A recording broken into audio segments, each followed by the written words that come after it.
Hi everyone.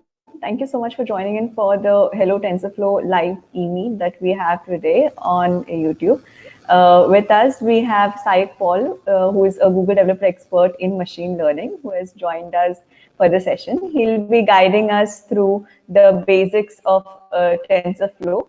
The requirement that was asked by a lot of people in the community previously was that they wanted a hands-on session on TensorFlow, and a lot of them were beginners. So keeping the requirement in mind, we today have managed to organize an e-meet with Sayak, who is going to walk us through this. So without much ado, let's get started. Sayak, can we please start with the session? Yeah, thanks Dikshita for the introduction, and I hope you folks are safe out there. I mean, it's the first and foremost priority to stay safe, I guess. I will not take much of your time in the introduction part. I'll just straight get into the things I wanted to discuss today. So I'll just share my screen and get started. Yeah. Yeah.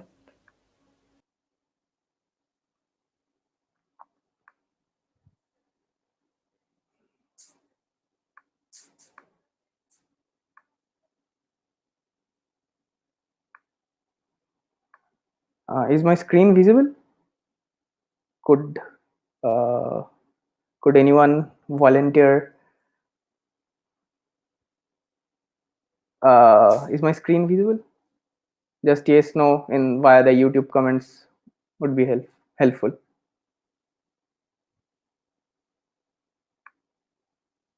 Okay. Uh, let's start.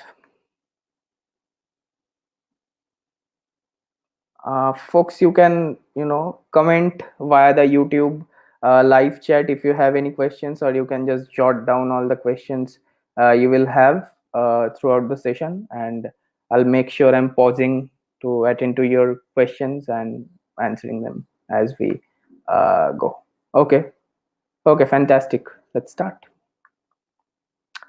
So I'll not introduce myself, as Dikshita already did a fantastic job at introducing me. So yeah, so this whole deck or this session is acknowledged to these folks, the entire team at PyMeth Search, Lawrence Mironi, Frank Shoshole, and of course Sun Son Kohn from Google.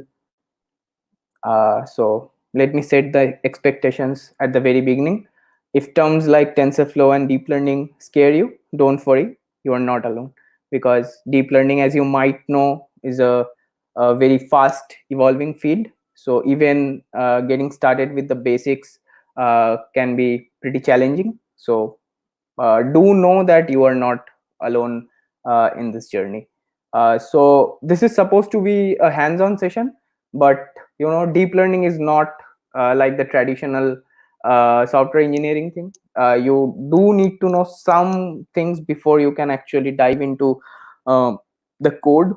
So we'll be discussing those basic concepts first, and then of course we will do a bit of coding. So yeah. So I do assume these two prerequisites. I assume that you have at least 6 months of basic Python programming experience, and you do know some basic high school math like matrix multiplication and stuff like that, but nothing more than that, honestly. So this is the agenda. We will be discussing what is TensorFlow at its very granular level. Then we will dive right into deep learning 101, the very basics, and we will do some coding, and of course we will do question and answering throughout the session. So yeah, what is TensorFlow? So TensorFlow has a dedicated website, though, tensorflow.org, and that website says the core open source library to help you develop and train machine learning models. So ML means machine learning, DL means deep learning. So if you hear me saying these two abbreviations, ML and DL, do know that they mean machine learning and deep learning respectively. So this is the bookish definition that the website provides, but at its very core, TensorFlow is a library for doing numerical computation. It's plain old thing, right? Numerical computation and pure numerical computation and nothing other than that. And as you will discover later in your machine learning or deep learning journey, doing machine learning or even deep learning is nothing but doing numerical computation to a very great extent. And TensorFlow, this very word has two separate words. One is tensor and one is flow. So let's try understanding what these two components are, because these two components have a very deep meaning in the world of machine learning or deep learning. But yeah, if you are starting to get confused between machine learning, deep learning, and if you are questioning yourselves whether they are the same or not, don't worry, don't put much focus there. We will get to it eventually in this session. Am I going too fast? If I am going too fast, then please let me know via the comment section. I'll just stop and try to slow down myself. Okay, so let's attend to the first component in TensorFlow, that's tensor. So tensors are nothing but multi-dimensional arrays.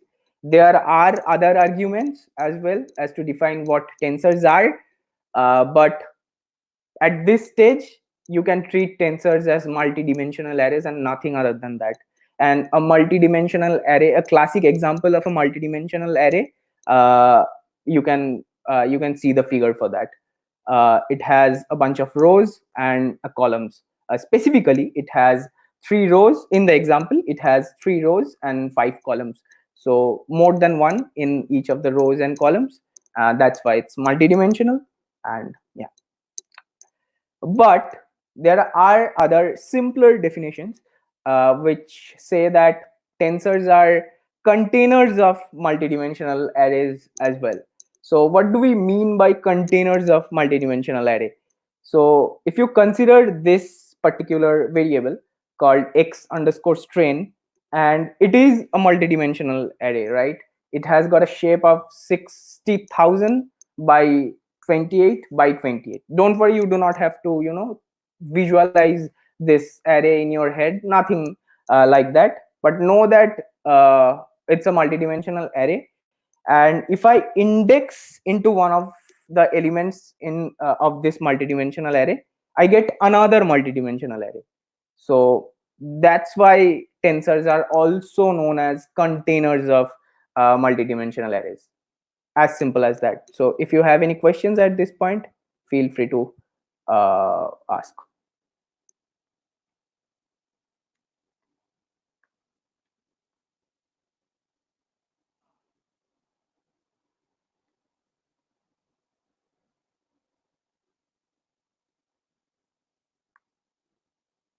Okay, I'll assume we do not have any questions up to this point, so I'll just continue. Now let's attend the second element in TensorFlow, that's flow. So flow represents a directed computational graph, but don't let that term scare you. We'll discuss everything, right? So my question to you folks is, can you represent this following equation in terms of a graph? This equation is, you can say that this equation is of a straight line, y equals to wx plus b, but we are more used to the notations like y equals to mx plus c. But yeah, let's just think this is an equation of a straight line, y equals to wx plus b. Can you represent this equation in terms of a graph?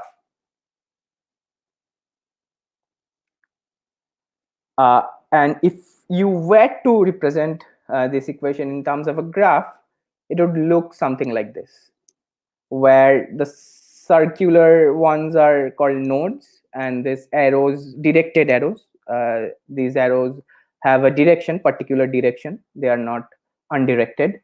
So these arrows are called edges, and what we are doing is we are assigning each of the nodes to the operands like multiplication and addition, and the variables like w, x, and b to these nodes.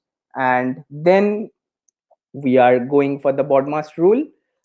We are multiplying the two variables wx first.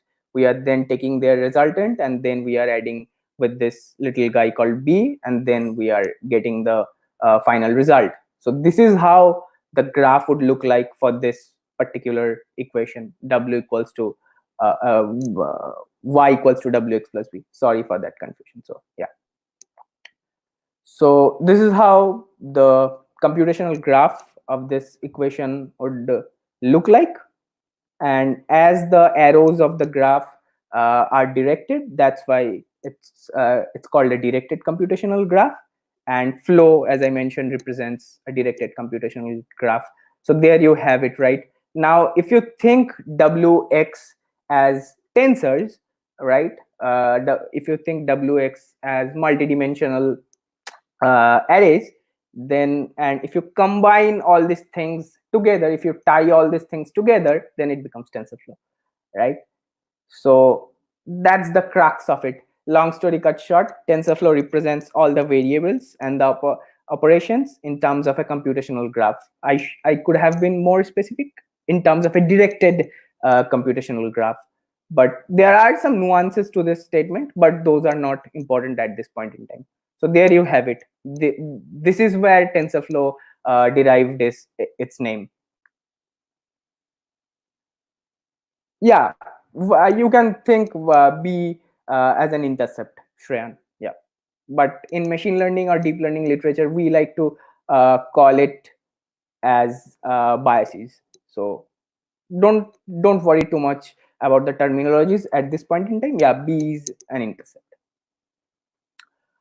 Okay, so let's now change some gears and get right into machine learning, right? So this is the promise of machine learning. We kind of, you know, give rules and data to a particular system, a machine learning system, and not a machine learning system, a traditional software engineering system, and we get out the answers. But put your focus in the inputs to this system, right? We uh, we give some kind of rules and data to a traditional software system, and we get out the answers from it. But in machine learning case, it's not. In machine learning systems, it's not the case, right? For machine learning systems, we give answers and data as the inputs, and we try to figure out the rules. So there's this little difference. So in the former case, we give rules and data to the system, and we try to figure out the answers. But in machine learning systems, we give answers and data to the system, and we try to figure out the rules. So this is the basic difference between machine learning systems and traditional software systems, which do not of course incorporate machine learning. So you might be asking that I mentioned about deep learning while I was beginning the session. Why am I, constantly speaking about machine learning? I could have easily incorporated deep learning. I could have easily written deep learning instead of machine learning here. But why didn't I do so? Because try to have a crack at this figure. So deep learning is just a part of this whole spectrum of machine learning. Deep learning is a small part of a much bigger system of machine learning, right? And again, in other turn, machine learning systems are again a part of a much broader system of artificial intelligence.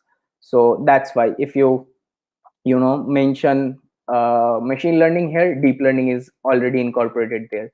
So yeah, we are good there.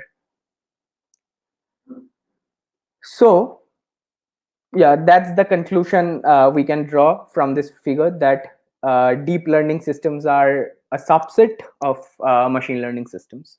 Without the modern arguments, at this point in time, we can easily conclude that deep learning systems are essentially a part of subset of machine learning systems. Okay. Any questions up to this point?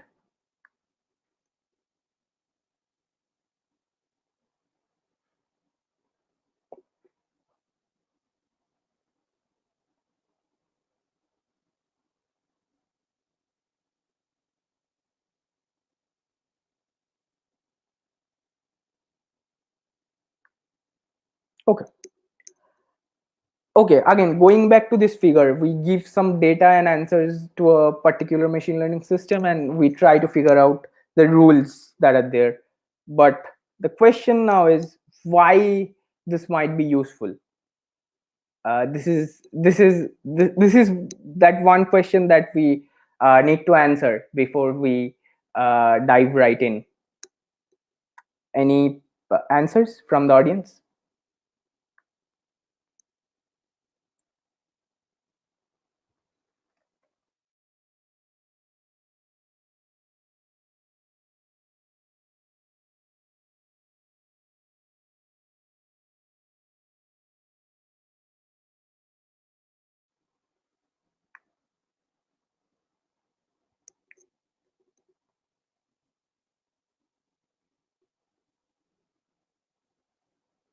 I'll allow you some time, 1 minute probably.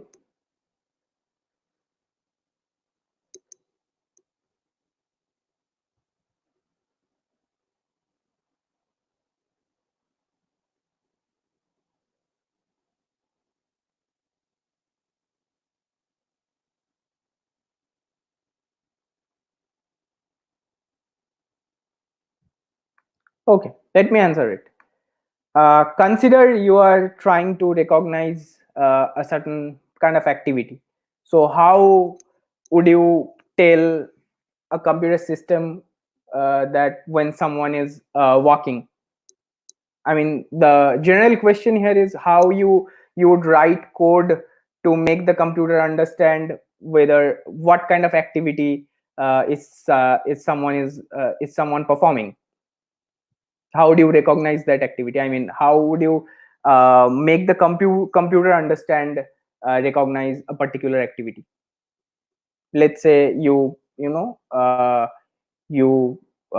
develop this rule that if the speed of a particular individual is less than 4 units, then he or she probably be walking, right?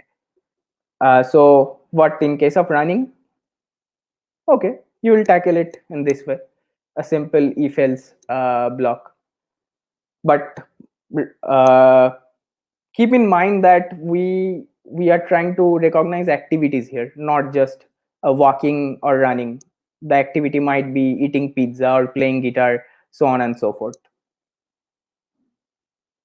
So what now? How do you recognize this activity?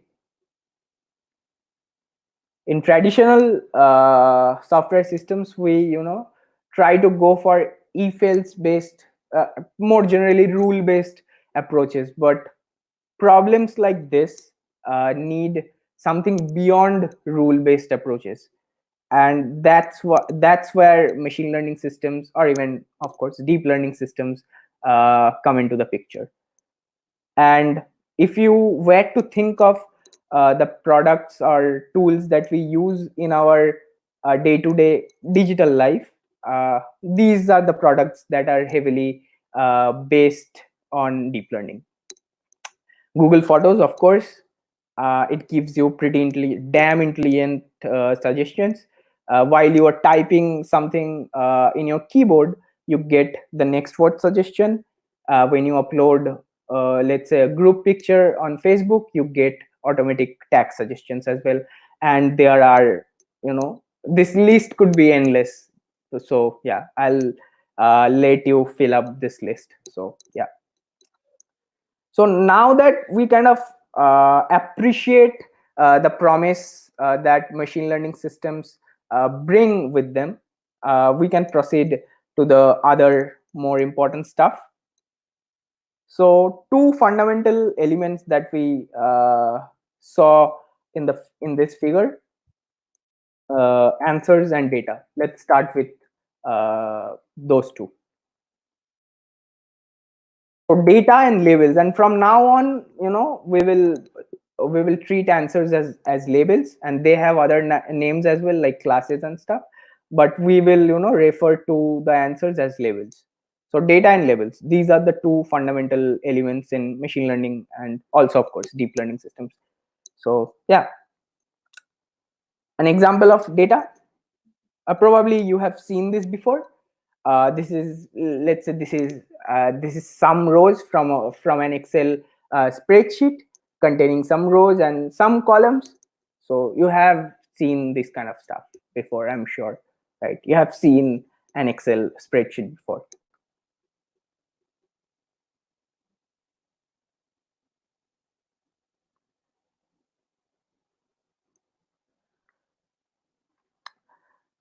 Okay, and now try to recall something, right? We discussed tensors a while back. So this particular data, this particular instance of data has got multiple rows and multiple columns, and this data could be represented as a tensor, right? It has got how many? 5 rows and 1 2 3 4 columns, including the header one. So yeah, so multiple rows and multiple columns, we can easily represent this data as a tensor. Even in fact, it is a tensor. And yeah, so the rows are often referred to as data points or instances, and the columns are referred to as features.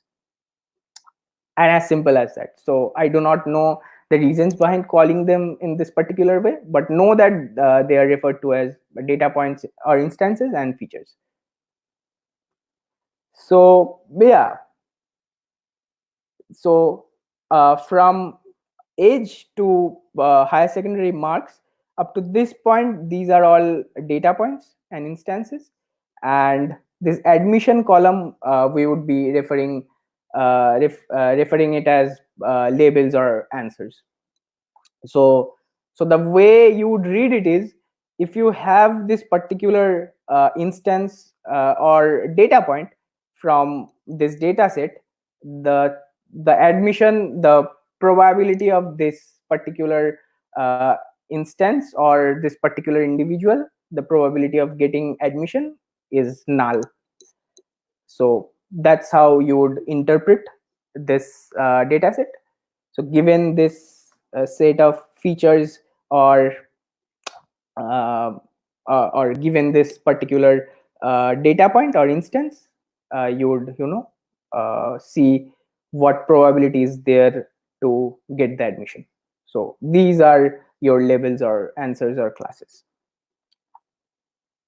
So let's see if I have any questions.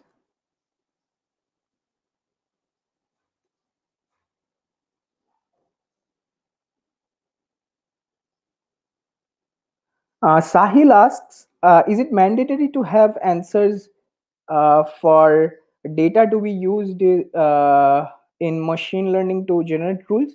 Sahil, that's a very good question. And in fact, there are machine learning systems which do not operate in this way. You just throw them data and not the answers, and you can let them figure out the rules without the answers. But to keep it simple, to get folks started, I sort of think that might not be the best analogy. So yeah, but do know that it's possible to extract the rules just from the data. And Aditya asks, in the last one, we can make the machines to look at golf bat and recognize the activity. Yeah, of course, but what if what if there's a cricket bat, or what if someone is playing soccer, or what if someone is playing guitar? So you cannot probably code it in a hard coded manner, right? And the next question is, are the labels always as 0 or 1? or they can be something else. Yeah, they can be something else. So when you have only labels of 0 and 1 and no other values than that, it's also known as a binary problem sometimes, because 0 1, no other values than that, only two values. So yeah, so I think we can proceed to the next slides. Okay, so from now on going forward, we will try to solve this problem. So our task at hand is, can we separate the following data points? We have data points belonging to two different set of colors, violet and yellow. So can we separate the following data points? We will start with these questions. But before I move on to the next slides, let me see if you have any approaches uh, to solve this problem. Let's at least see what you have got in your store.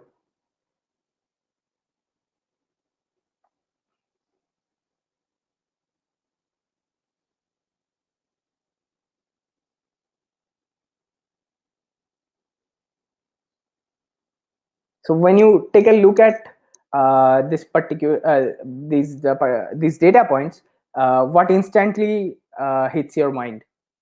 How could you separate them?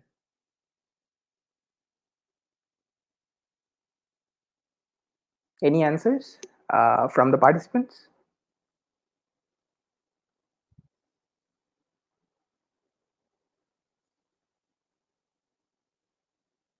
Color, of course. Let's say color is not the criteria. In what other ways you could separate them? Let's say color is not the criteria. Let's say the colors keep on getting changed, and let's say color is not even the uh, is not even a feature of the data points. Oh, okay. So Shreyan mentions that finding center of both the clusters, but these terms like center of both the clusters uh, might not seem familiar to the other participants. So I'll not take that answer. So sorry. Akshat tells that above and below the line of m equals to 1. Okay, I'll take that. Making two regions. Okay.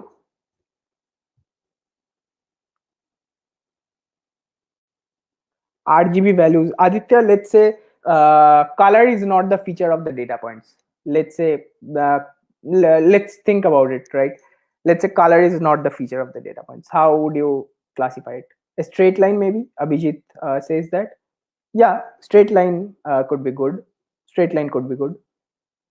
Okay, a line separating the diagonal, of course. And let's say the data in this case, you could take a diagonal, somewhat diagonal is a straight line, and then you could separate it. Let's say the data, all of the data points were rotated to some angle, then that diagonal wouldn't have worked, right?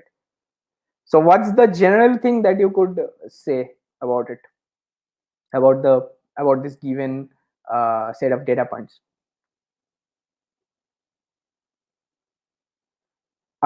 We'll come to this later, but these data points are linearly separable, right? As some of you already mentioned that the data points, a straight line can easily separate those data points, but we can easily say it because we have previous knowledge about it. But how do I make the computer understand it? That's our goal, right? That's our goal. And again, if you think that why you'd want to make the computer understand it in the first place, convince yourself by saying that what's the use of Google Photos, what's the use of auto tagging in Facebook, what's the use of automatic next word prediction when you are typing, so on and so forth.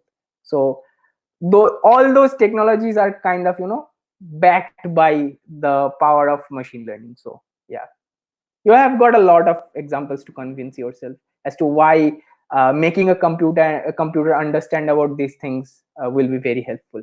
So yeah, so as I mentioned that as we have previous knowledge about how these things would look like, we could easily conclude that a straight line might be the best way to separate them. But to make the computer understand it, and to be very specific, to get to the grasp of the task, to separate the data points, we need to know the underlying pattern of the data points that separates them.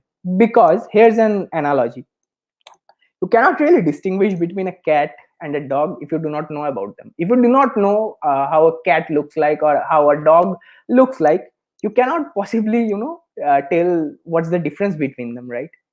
So yeah, you need to find the underlying rules in the data set, in the data points that actually separate them. Okay. But yeah, we'll start with this question: how do we find that line, right? And we are starting to transition into the very world of deep learning slowly, so hang in there. So meet your new fellas. Don't let this terms scare you.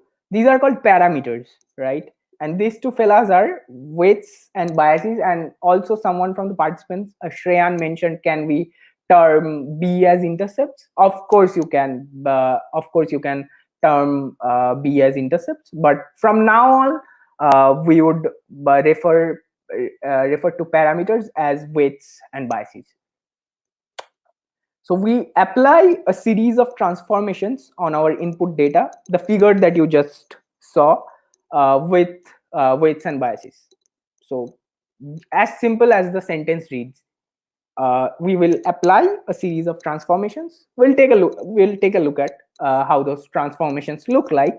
A series of transformations on our input data points with the weights and biases.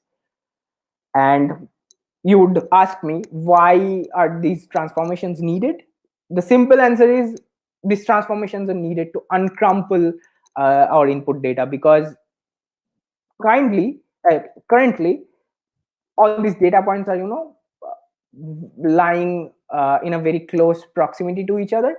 Now, to be able to find the underlying data points, we would need to apply those transformations. That's the simplest answer to this statement.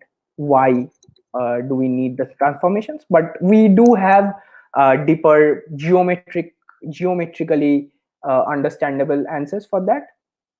But at this point in time, that is not quite relevant or important even. So, and the transformations we are going to apply, you have already seen that equation. So the transformations are going to look like this, right? So where x are your input data points, w are the weights, and b is the bias. And excuse me, I wrote b in caps. So yeah, that's the equation of a straight line as well, right? Now all these things are starting to make sense, and all these things are coming together to justify our intuition of fitting a straight line into our data points. So this is the transformation that we would apply to our data points. Okay, so we will now head over to the code. And if you are watching this from your laptops or desktops, I would very much encourage you click on this link, and from there we will take it away.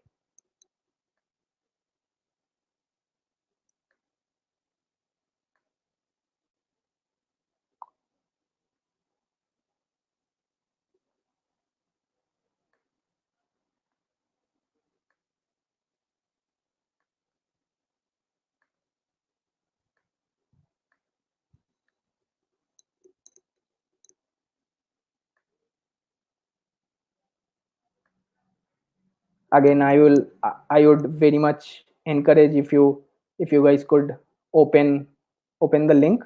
Should I stream the link again?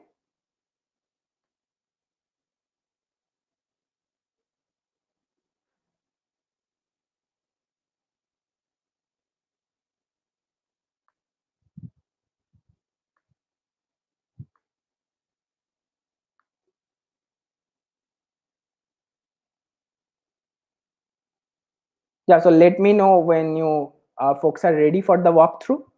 I'll allow you some time to open the link. Make sure if you are watching it from your laptops or desktops, make sure you open the link.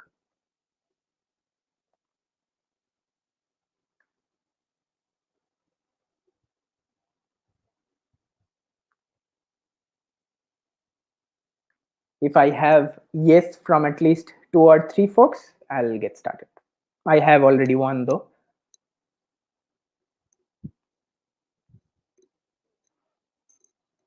You can see again the link to the code on your screens. So yeah, make sure you open that link if you are from a laptop. Okay, I have yes from 3 folks, so I'll start it right away. Okay, so if you are unfamiliar with this environment, so this is called a collaboratory notebook. It's brought to you by Google, good folks at Google. So if you do not know what it is, so it's an interactive Python environment.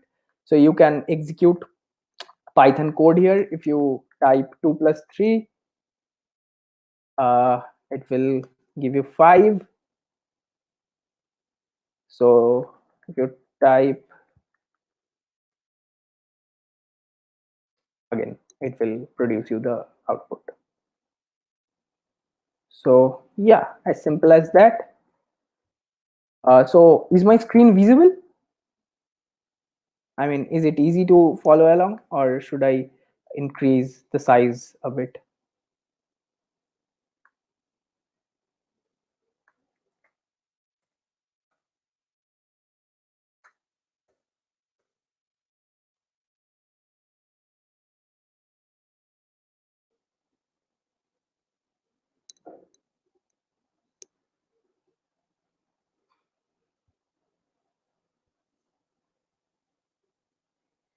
Okay.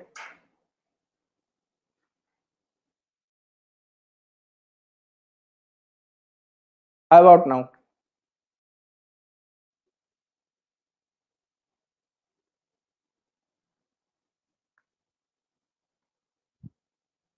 How about now? Is it visible now?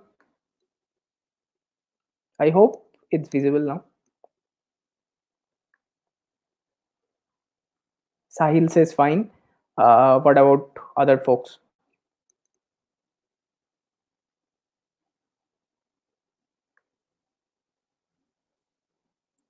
Okay. Okay. Okay. Anyway, you have the notebook with you, so I think it's going to be fine. So yeah. So as this session is called Hello TensorFlow, so that's the big elephant in the room. So we'll just import TensorFlow into our Python programming environment, and we will verify the version that we are using. And the good news is we are using the latest version of TensorFlow, so that's good. And we will create the dataset that we discussed in our slides. So the code for generating these data points are not that much important at this point, but yeah, we will generate the data points first. And the first thing that we would do is we would apply this particular transformation to our data points. And we already have the x, we just generated the x's. I mean, we have our data points, but we would need to generate the w and this little guy small b, right? So let's generate it. And we are initializing the value. We are generating the values of b to be as 0, and we are generating some random numbers from a particular probability distribution for this guy w weights. So let's see how our weights look like. So this is how our weights look like initially. And this is a 2 by 1 dimensional tensor.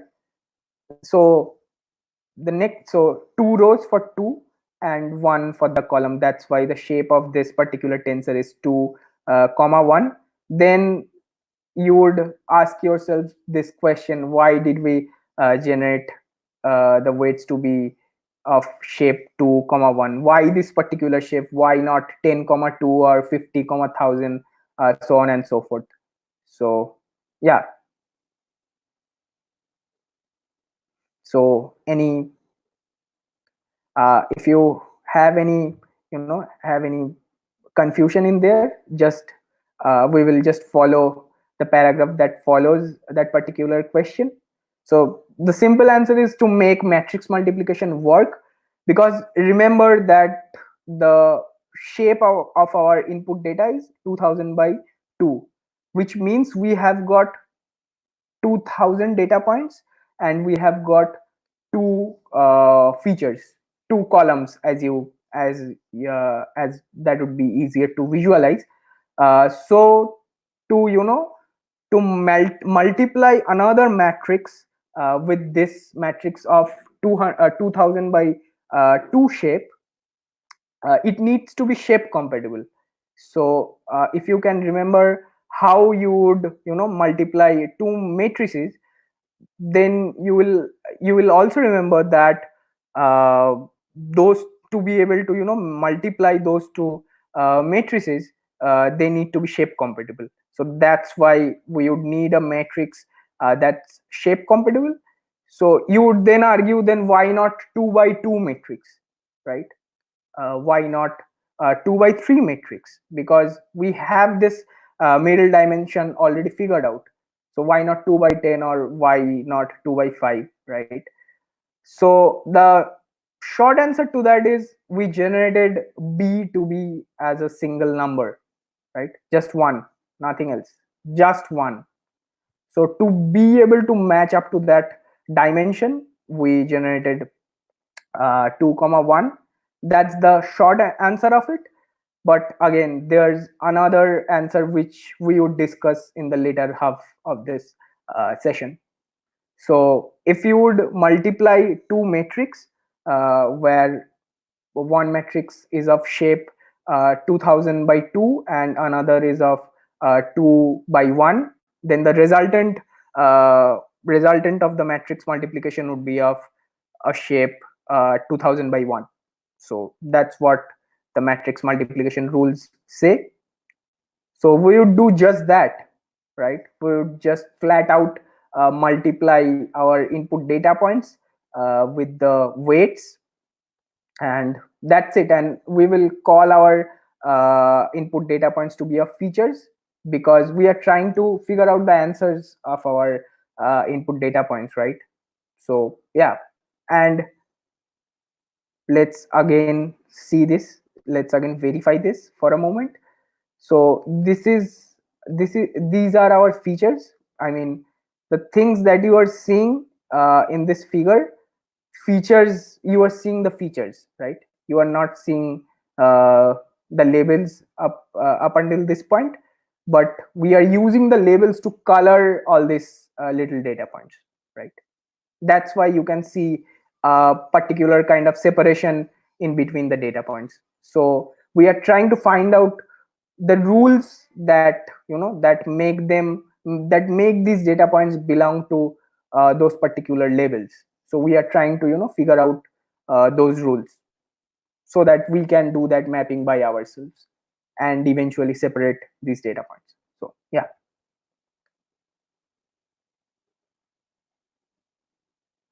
Sahil asks, a shape compatibility rule is mandatory, or we are doing it only for enhancing performance? Yes, Sahil, to be able to multiply matrices, you need to follow the shape compatibility rule. That's first and foremost. So yeah, we let's do the multiplication and addition as well. We are doing the entire transformation, that is wx plus b. So this is the line that does that. So instead of x, I have written features, and w and b are the same. So as we discussed, the shape of the resultant matrix would be 2000 by 1, and that's exactly the case. And we also added the particular this little guy.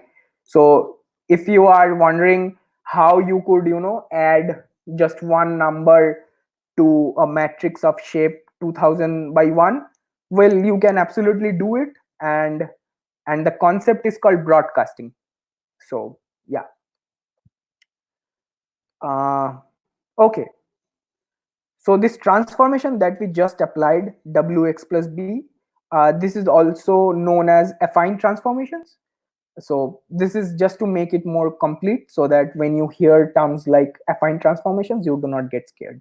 So affine transformations are nothing but wx plus b that we just did, right? uh, so let's see how, I mean, just applying this transformation, will it is it sufficient enough to find the underlying rules of the data points? That's our main objective right now, right? So let's see. Again, we are multiplying, I mean, we are applying our transformations, and then we are trying to plot uh, the results of it. So this is how our results look like currently, and as you can see, we are no way close. This is how our original data looks like, and this is what our current system thinks of our data points. So clearly we are not doing well, right? It's quite clear that we are not doing well. So where can we go from here, right? So we have two approaches. So a very naive approach would be to adjust the values of the weights and biases, the w's and b's, manually, and see how well we are doing. But that might take an entire lifetime to be able to get better, to be able to get better at the system using that principle. But can't we be better than that? That's a very naive approach. If yes, how? Let's take a step back and let's think how we learn, right? When we are learning about anything new in particular, we always try to learn from the mistakes, right? Let's say we are trying to learn about prepositions in English grammar.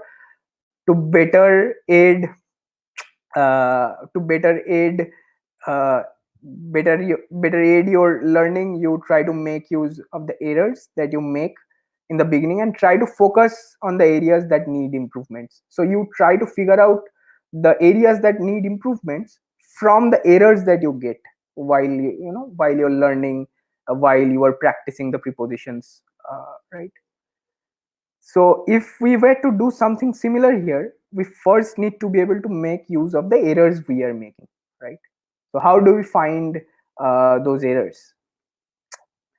Okay, so from the above cell, we got our predictions. From now on, let's name our results as predictions.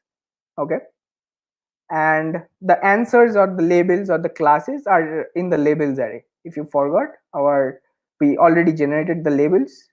So our labels are simply 0 and 1s. So 1000 data points belong to 0 label, and another 1000 data points belong to label of 1, and we have a total of 2000 data points. So yeah. Okay. So how do we calculate that particular error? So in our case, we would calculate the particular error in this format, in this way. So the reasons are particularly not important here. Just focus on the steps that are needed to calculate the error. We would first take the absolute difference between the labels and the predictions. Again, labels are zeros and ones, and the predictions that we are getting out of those transformations, wx plus b. So we would call it as absolute difference because we are doing nothing other than that, right? So labels minus predictions, that's how you would calculate the difference. Then you would square the difference, as simple as that. You would square it and then you would compute the mean. You would just average it out, nothing other than that. So in statistics or in machine learning literature, these particular way of calculating error is known as mean squared error, right? Mean squared error. Yeah. Mean squared error. So let's see what's the mean square error of our current system. So yeah, we are just doing what we discussed here. We are calculating the absolute error first, then we are squaring that absolute difference, and then we are taking out the mean. So our objective now our objective would be to minimize this particular quantity, right? Because if we can minimize this particular quantity, it's another way of saying that we would eventually end up with the set of parameter values that would help us to figure out the underlying patterns of our input data points, right? Okay, so we now aim to minimize this particular value. Okay, and you can of course term mean squared error as a mere function, the kind of functions that you read in your high school. Let's say f of x is equals to x squared. Here f is a function, and of course you can express mean squared error in a similar format as well. So now what we would need is, after calculating the error in the above way, how do we use this error to inform our system how good or bad it did, right? Because if we are trying to draw lines from our own learning process, we constantly inform ourselves that we are making error in this particular area, and this is where we need some improvement, right? So in our case, how would we inform the system that about that particular error that we just calculated, right? Yeah, so one thing is, we cannot change the input value, we cannot change our input data, so that's for sure. We have only the parameters to change to minimize this error. I mean, we can only change the values of the weights and the biases. Okay, now error is also sometimes referred to as loss, and sometimes they are used interchangeably, but sometimes they are different as well. So from now on, we would refer error as loss. Okay, now our predictions are dependent on the parameters, right? If you can recall this equation, w equals y equals to wx plus b, y is our predictions, right? Y holds our results from these transformations. So our results are dependent on these two parameters, right? W and b. So that's what this particular line mean. Our predictions are dependent on the parameters. Recall, of course, you can see the equation stated above. So to find the minimum value of this function, mean squared error, this is our function that is dependent on the labels and predictions. We need to find, and again recall that the predictions are dependent the predictions are dependent on the parameters. Now let's read this. To find the minimum value of this function that is dependent on the labels and the predictions, we need to find the derivative of this function, right? Don't let this term scare you, with respect to the parameters, right? So we are trying to find derivative of this particular function called mean squared error, which is dependent on labels 0 and 1 and the predictions that are dependent on those parameters w and b, to know the direction in which we would need to proceed, right? So the borderline here is, we would need to nudge the values of the parameters in order to minimize the function mean squared error. That's the borderline of it, right? And by taking the derivative of the function mean squared error, that is, again I would repeat, that is dependent on the labels 0 and 1 and the predictions, which are in turn dependent on the parameters w and b. If we can find the derivatives of the function, we would know in which direction we would need to proceed in the next step, right? That's why taking the derivatives out of the function is important. Okay, let's keep it that simple only. So again, just remind yourselves this borderline. We would need to nudge the parameters to minimize the function. Now how we would calculate the derivative of this particular function mean squared error with respect to the parameters? We'll get to that, but let's see if we have any questions. Okay, if you want to see how the predictions look like, let's see.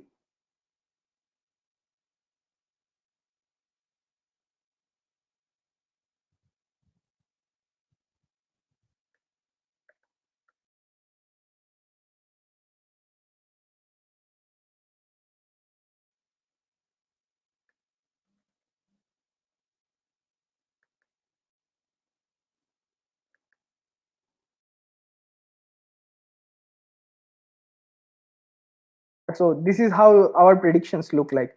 They are not yet in the form of 0 and 1. So that's why we need to find particular values of our parameters, because that's how we are trying to learn this stuff.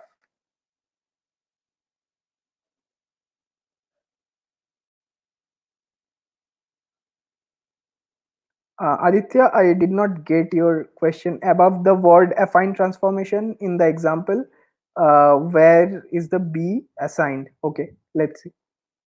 Affine transformations. Where is the B assigned? Yeah, this is where the B assigned.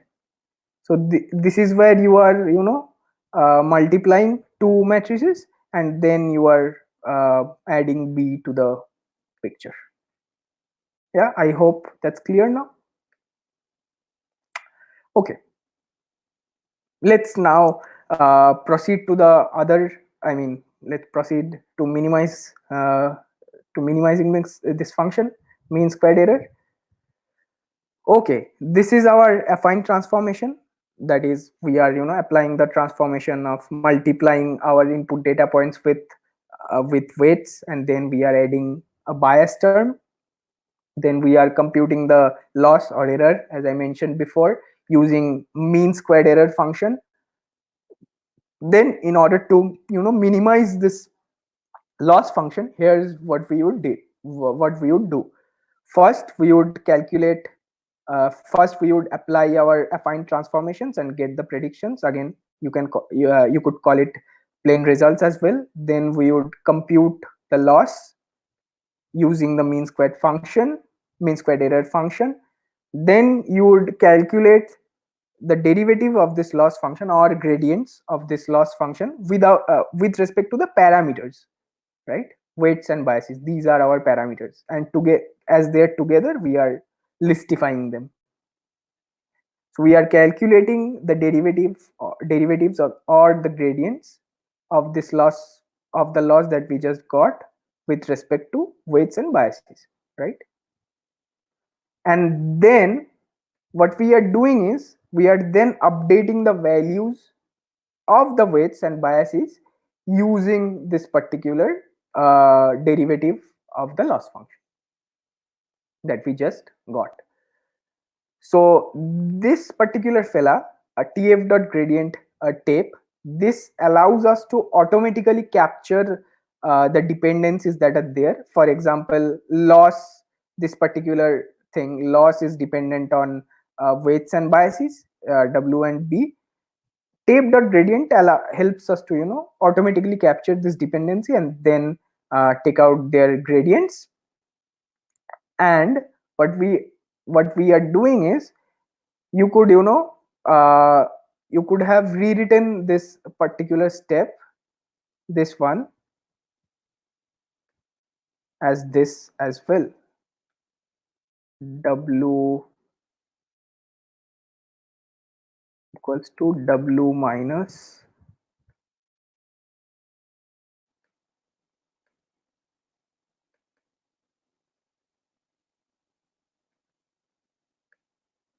this. So these two are essentially the same. What we are doing is we are subtracting this particular quantity from this quantity, and we are, that's how we are updating the parameters. So this same thing goes for biases as well, B.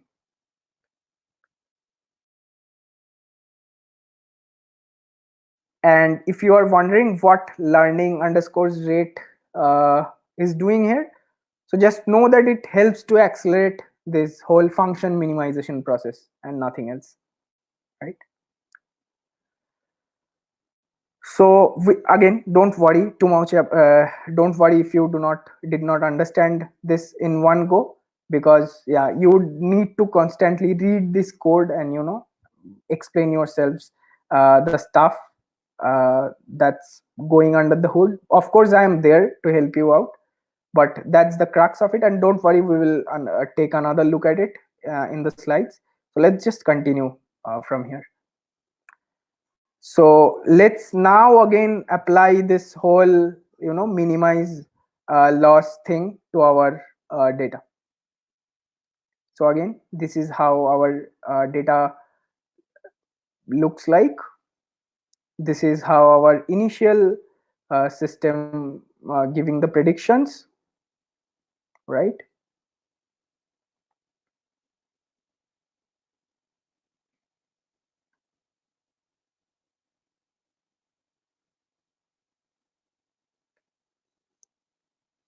Run it,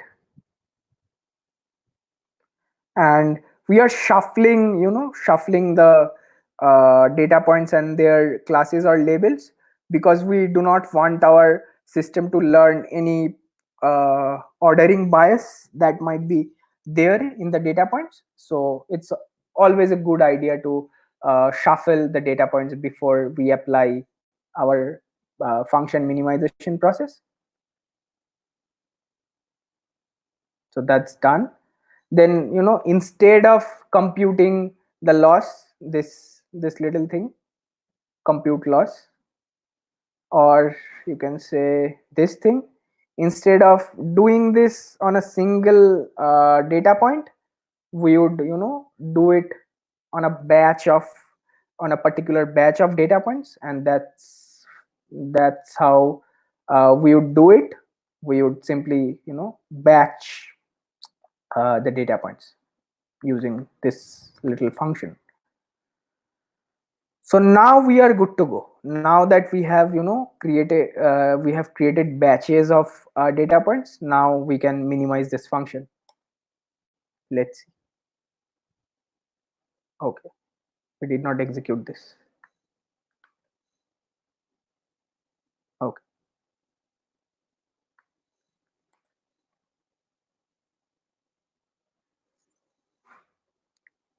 as you can see, the value of the loss is constantly getting decreased. Here's a little bump, but you can ignore it. That happens always. But after that, the decrease in the loss function is quite steady, as you can see. As we are progressing in the iteration, the loss is getting decreased. Yeah, this is where it got again increased, and again it got decreased. But most of the time, you can see the loss keeps on getting decreased. And this one iteration, we are iterating through our system for 10 times, and each of these iterations is known as an epoch. I don't know why it is called that way, but yeah, each iteration is called epoch. So now you would ask me how well did we do. So let's see. We did pretty well, right? Here's our predictions look like, compute predictions. We did pretty well.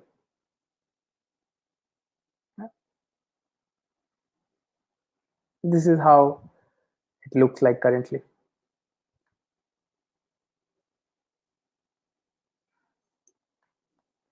Yeah, I think we did pretty well. But in TensorFlow gives all these functionalities for you, to go at very to go very deep and write your own function minimization process and stuff like that. But for the ones that do not like to get into that much of depth, you could have done this using much lesser lines of code, and let's see how to do that. So this is Keras. This is regarded as the high level API of TensorFlow. This used to be a separate project into itself, but for some the for sometimes back it got merged into TensorFlow. It's now an official part of TensorFlow. So now we are telling our system that our system has got two features, nothing other than that. We are mean squared error. We just it just asks you what's the loss function that we would need, which needs to be minimized. Don't focus on this term now, we would get to it. SGD stands for stochastic gradient descent, and also we would get to it as well, this entire thing, what does dense means for and stuff like that. So we iterated for 10 10 rounds. Again, we would iterate for 10 rounds as well, and let's see.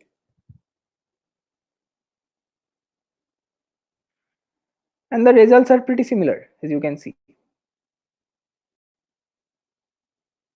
here and here. Let's see how this system works. I mean, how this system would do on the predictions.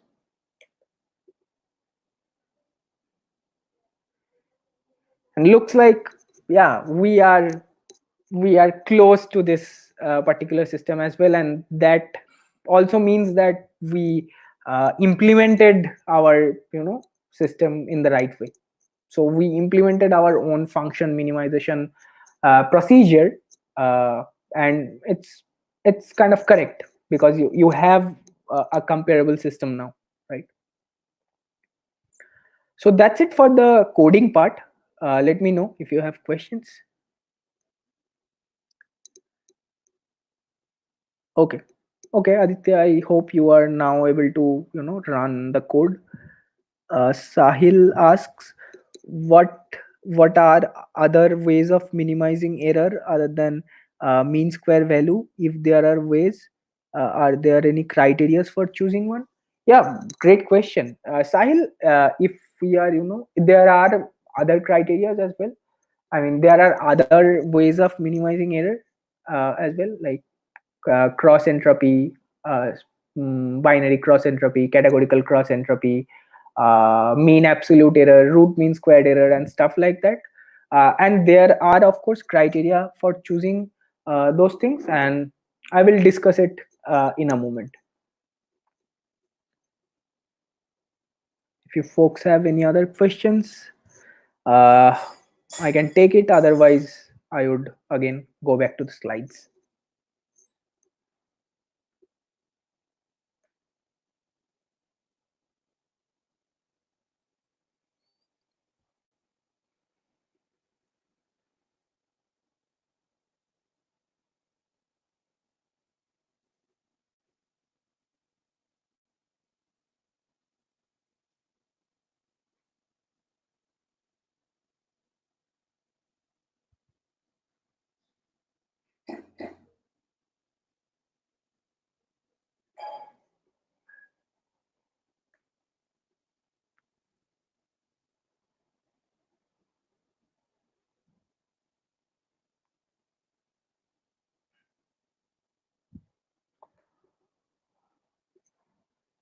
Okay, let me go back to the slides once.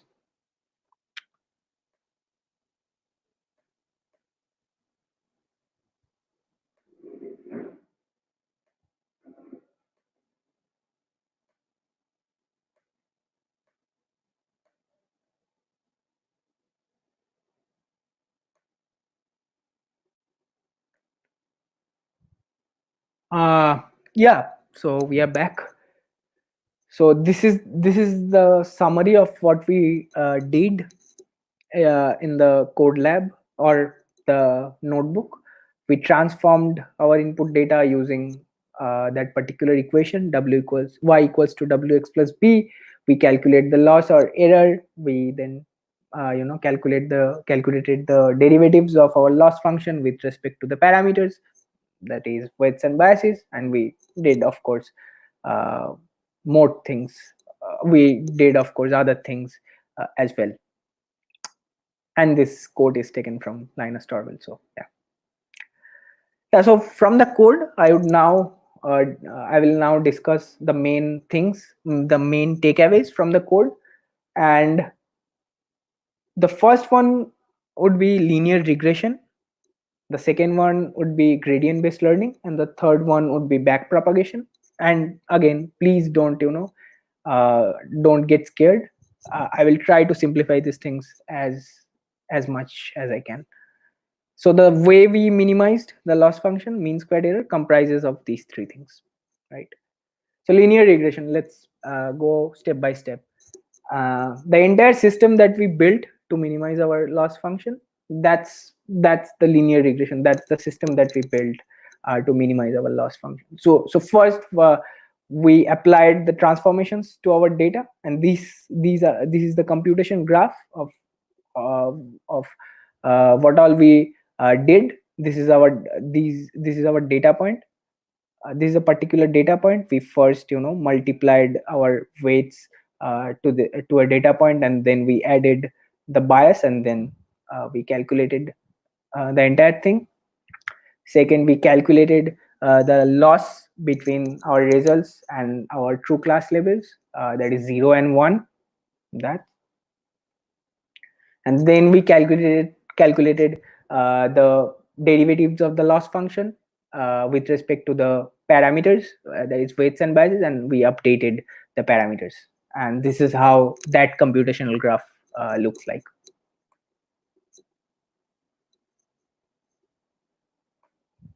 right? So this little system that we developed in the notebook, this is also this is linear regression, right? We tried to find a straight line that would separate some data points, and this is how the linear regression system works. And we repeated the steps from a to c for 10 times. So this is the short schematics of our system. So our system is taking inputs of shape which have two features. Then we are passing it through a transformation layer where we are doing multiplication and addition, and then we are getting some results out. This is the schematics. And let's now introduce the learning factor in it, because deep learning is there. So gradient based learning, right? We talked about gradients and derivatives. We saw how to calculate the derivative of our loss function with respect to the parameters, and uh, we saw how it has it enhanced the performance of our uh, loss minimization function. So yeah, so that's why it's closely related to gradients, and that's why gradient based learning. So this is where we are calculating the gradients of our loss function with respect to our parameters, weights and biases. But yeah, learning, you might be thinking, what's learning in there, right? Because we are used to learning guitar, we are used to learning cooking or something like that. But this is how learning looks like in machine learning or deep learning. So yeah, as you might have already read the second statement, learning is a fancy term for function approximation. Now what the hell is function approximation, you would ask? But before we get to that question, let's remind ourselves the initial statement. We try to find the underlying pattern of the input data points that separates them from one another, and we succeeded in doing so, right? We were we were successfully able to find the pattern that separates the data points from one another. So in these literatures, these underlying patterns are nothing but functions, right? These functions are the things that separates the data points from one another, and finding these patterns is referred to as function approximation. So again, these underlying patterns are functions, and finding these patterns is equivalent to function approximation. So again, long story cut short, learning is nothing but approximating that particular function, and many, you would like to think of it as an error minimization process. So again, yeah, we are trying to minimize that particular error to approximate a function, or trying, or by minimizing that particular loss function, we are trying to find the patterns underlying our data points. So yeah, and as you probably saw, as you already saw, of course, we updated the parameters, the weights and biases in the whole process. That's why it's called trainable variables or learnable parameters, right? The parameters in this case, variables are referred to as the weights and biases. These are also called parameters, again, as they are updated, as they are the only thing that get updated in this process. And that's why they are also called trainable variables or learnable parameters. So don't let terms scare you, right? And this particular form of learning or training is also known as supervised learning, and this particular one is also known as regression, because yeah, we try to predict a, a, a continuous quantity, rather than trying to predict something that's very discrete, or we did not try to predict, or yeah, we did not try to predict a particular class. So supervised learning can be classified into two things, primarily classification and regression. We did not go for classification today. So yeah, back propagation. So this is where we updated our parameters, weights and biases. We subtracted uh, the gradients multiplied with a very little quantity. We subtracted that particular value from the previous weights value and biases value. So this way of updating our weights and biases is known as back propagation, right?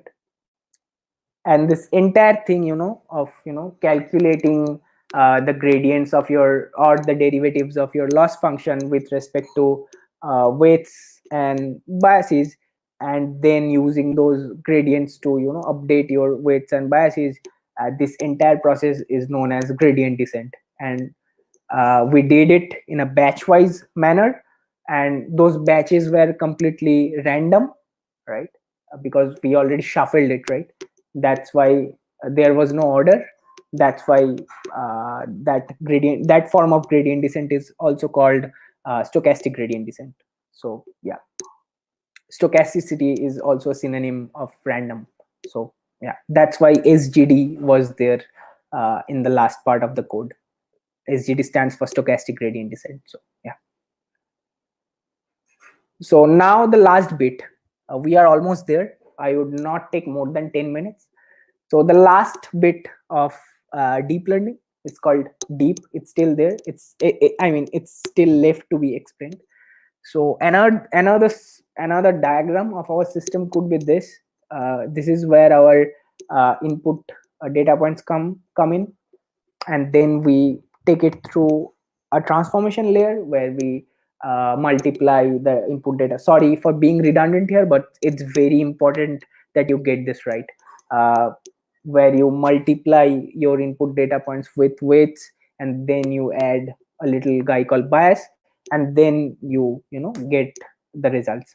So let's say this is divided into three layers: input layer, hidden layer, and output layer. Hidden is where you apply those transformations, and output layer is where you uh, get your results or predictions, as you would say. Now, what if the diagram look like so? Instead of these three single dots, what if it looked like so? Multiple, multiple dots and connections between them.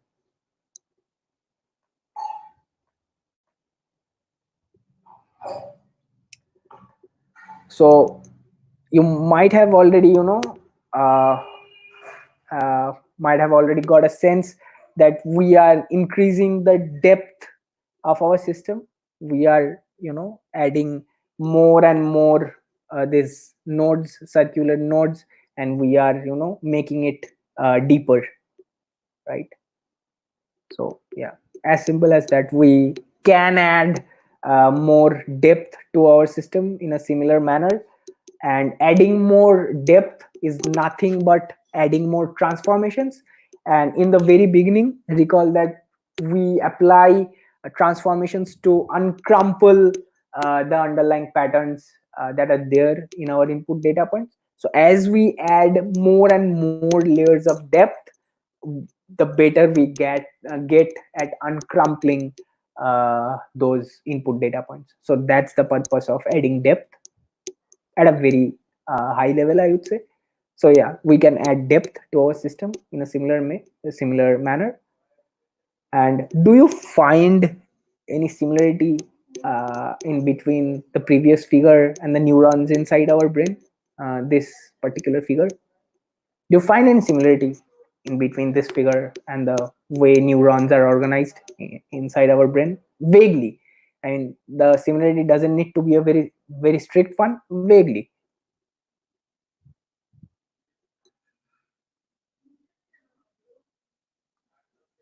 Aditya, I will get to your question, but yeah, there's a question that I asked before you. Do you find any similarity between this particular figure that you are seeing and the way neurons are organized in your brain?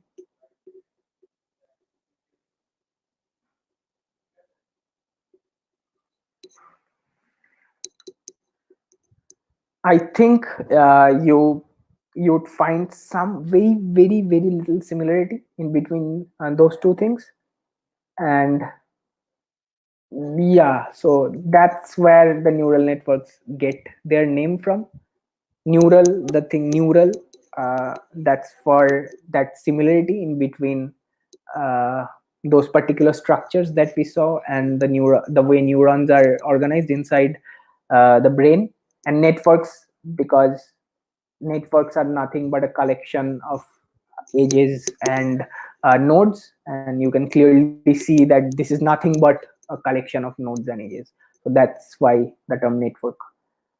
In fact, this is how the powerful neural networks look like. And you will be delighted to know that all these applications, Google Photos, or even the next word prediction or the automatic tag prediction, these are, all enabled by powerful neural networks built by amazing researchers. So just to, remind you, this is no way even the scratch of the surface. There's an entire ocean waiting for you to swim, to take a swim, to take a deep breath and swim into it. That's the world of deep learning right there waiting for you, right? And here are some amazing resources for you if this session seemed somewhat interesting to you.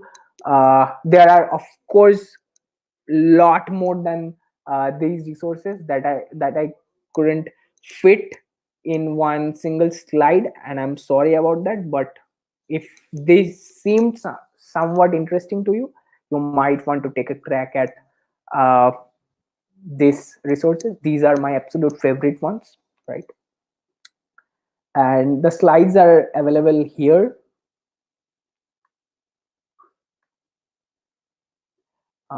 I will comment the slide link.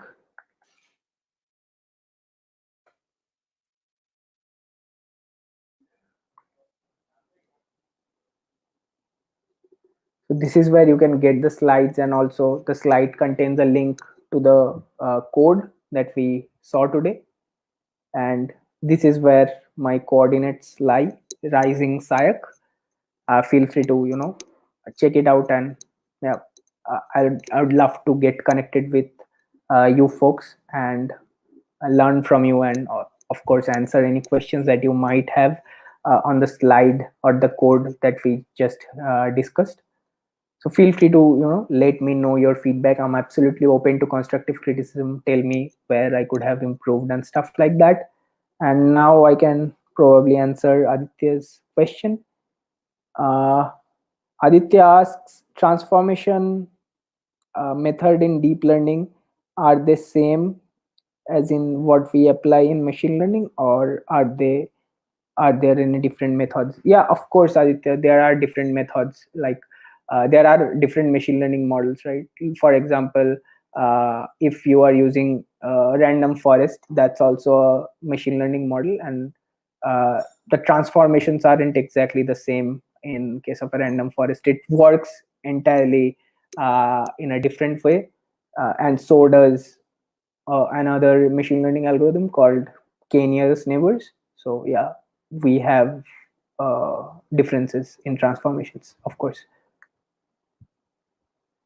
I have pinged the link where you can get the slides, and I think we can have some questions and answers now. If we want to, for 5 minutes or 6 minutes, then uh, we can conclude.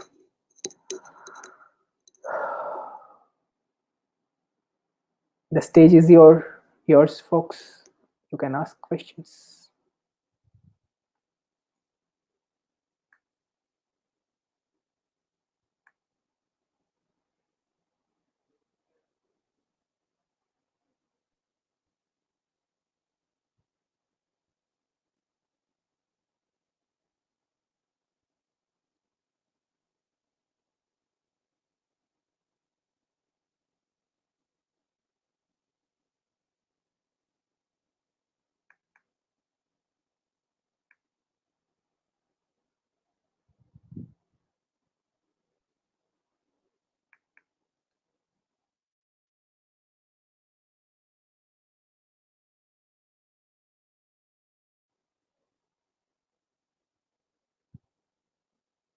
Again, if you have any questions, feel free to ask them via Twitter, or just flat out email me. All my coordinates uh, are here. I'll just ping the link.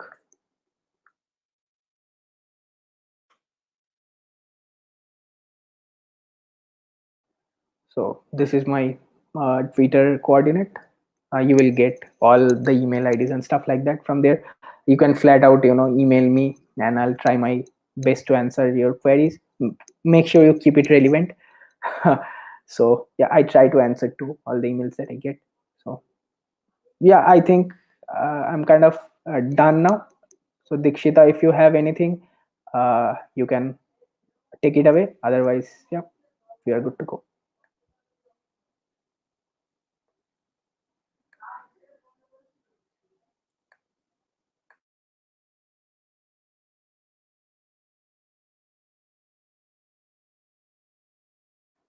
Dikshita, unmute yourself. You are not audible. Am I audible now? Yeah. Thank you. Thank you so much. Yeah, thank you, Sayak, for the amazing session. And thanks to all the attendees for being a part of the first e-meet that we've had during this pandemic.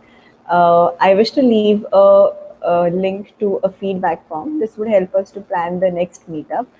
Uh, and I don't wish to take much of the time because it's already 8:30 and we have to rep. So all that I have to say is that stay safe, stay at home, and take care of yourself and your loved ones. Try to fill the feedback form here so that we understand which session we have to organize next time, and if there's anything that we could do to improve on the e-meets. So yeah, that is it for today. Thank you so much, and good night.